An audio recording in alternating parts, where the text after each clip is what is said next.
Day pa sana nahahaloy kan magpaluwas nin Statement and City Accounting Office na naglilinaw na mayong irregularidad sa laog kan local government kan syudad ni Naga. Para maaraman ta ang bilog na detalye asin ang ginigibong lakdang kan opisina sa pagsara kan mga dokumento kan gabus na financial transactions kan syudad. Makakaulay ta si Miss Ruby Singson, an acting accountant kan Naga City LGU. Diyos marhay na hapon po, Ma'am Ruby. Diyos maray na hapon din po, Ma'am Kate. Yes, Ma'am Ruby, ma'am, para po sa kaaraman kan gabus, ano po si naging laman o resulta kan COA audit report sa mga transaksyon sa LGU? Sero po sa nakalaog sa audit report kang COA po, itong mga status po kang mga disallowances sa mga transaction kang city. So, report on disallowance kang syudad po. And may hiling po duman sa report na ito na mayong disallowance na naresibi po ang syudad.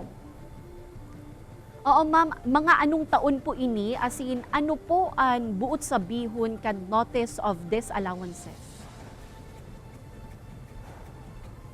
Ayos po. Yung base sa statement ko po, from 2018 to 2023 po. And ang gustong sabihin po kay akang notice of disallowance, ibig sabihin po, after post-audit po kang COA kan sa moyang mga transaction, kung may nahiling sindang irregularity or di po nagsusunod sa mga rules and regulation on government expenditure, kaya disapprove po sa audit. Oo, ma'am, ano po ang ginigibukan sa tuyang opisina sa pagsara kan mga dokumentong nagaagi sa Indo? Como pagsyerto na mayong nangyayaring irregularidad sa gabus na opisina kan City Hall? Saro po sa mandato kan sa moyang opisina, ang ginigibong mi po itong inaapod na pre-audit function.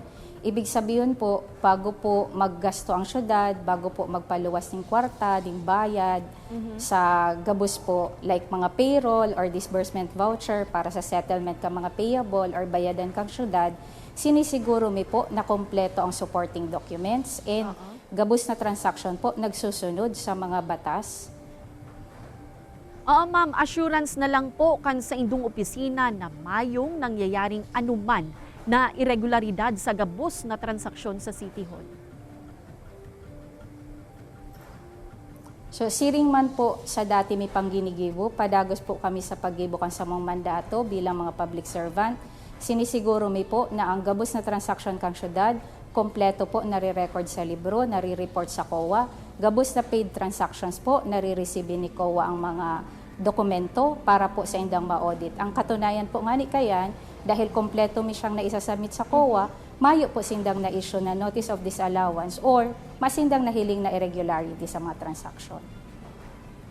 Alright, Diyos mabalos po, Ruby Singson, Naga City Accounting Office.